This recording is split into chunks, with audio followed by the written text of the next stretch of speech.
Би нэг юм хэлчихье зүгээр. Тэр нь юу вэ гэхээр үнэхээр одоо цагдаагийн байгууллага руу биш тэр одоо сайд руу бичиг явуулж яхаар тэр гадагшаага оргуулаа зүхтаалгацсан нөхөрлүүгээл мессеж явуулах хэрэгтэй. Хурдан Монголд ирээ гэж.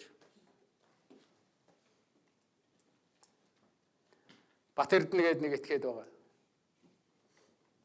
Ганбат гээд нэг этгээд байгаа.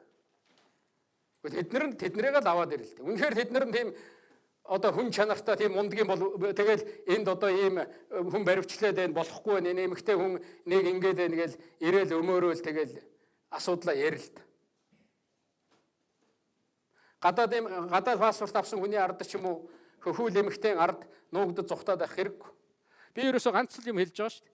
Гэхдээ чамааг хууль дуудаж байгаа бол чи яваад оч.